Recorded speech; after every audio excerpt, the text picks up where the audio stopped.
Sherry and her husband Mike went through a parent's worst nightmare, receiving the sobering news that your child is in a coma and will soon die, and it all started with prescription drugs. How did Aaron's drug use begin? I would say the very first supplier that Aaron had for prescription drugs was a father who helped out on the coaching team at Poway High School. He would use multiple different types of pills, and mostly the Xanax, Vicodin, Somas. By college, Aaron's drug use worsened. He finally came to us and said, I have a drug issue. I really need help. In spite of numerous attempts to get clean, Aaron's drug use continued. When he didn't come home after a party at a friend's house, his parents tried calling him. There was no response, but his cell phone ringing alerted the mom. She saw him on the couch, blue and non-responsive. She punched on his chest. She went to the freezer and took ice out and threw it on him.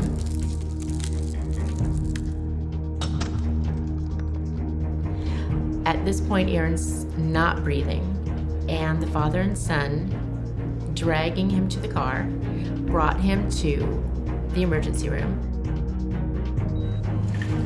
They called our cell phone and told us that Aaron wasn't breathing and that we needed to get to the hospital.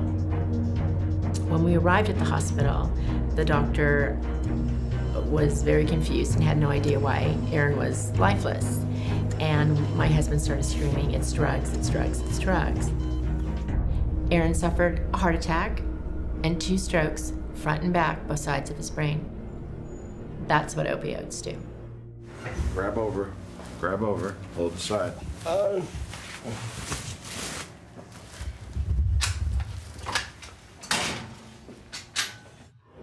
He was blind when he first came out of the coma. It took him about 7 months, and then he could see. What's more?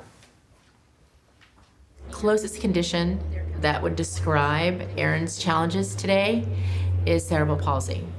He has no voice like you and I, although his very powerful voice, but he uses his hands and his fingers, 1 for yes and 2 for no, to answer questions. So if you could go back, Aaron, when you were in school, would you use drugs, alcohol, marijuana, or abuse prescription pills? No. He's always taken responsibility for his choices. He's never tried to blame anyone else. And I think, he does understand what's going on. And so he knows that, he made this choice and this is his path.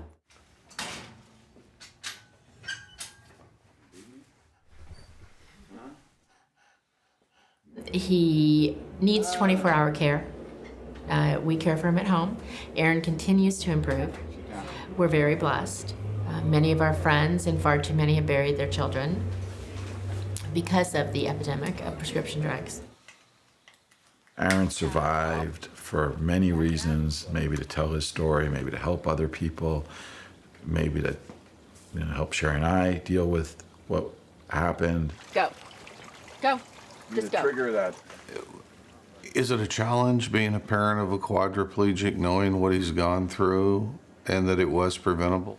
Definitely. I mean, every day, doesn't go by that I, cry inside and outside for Aaron and his loss of his future. We're very frustrated or sad for him, but that, every day we are blessed and honored to have Aaron in the condition he's in and be able to just help him on a daily basis have the best day possible.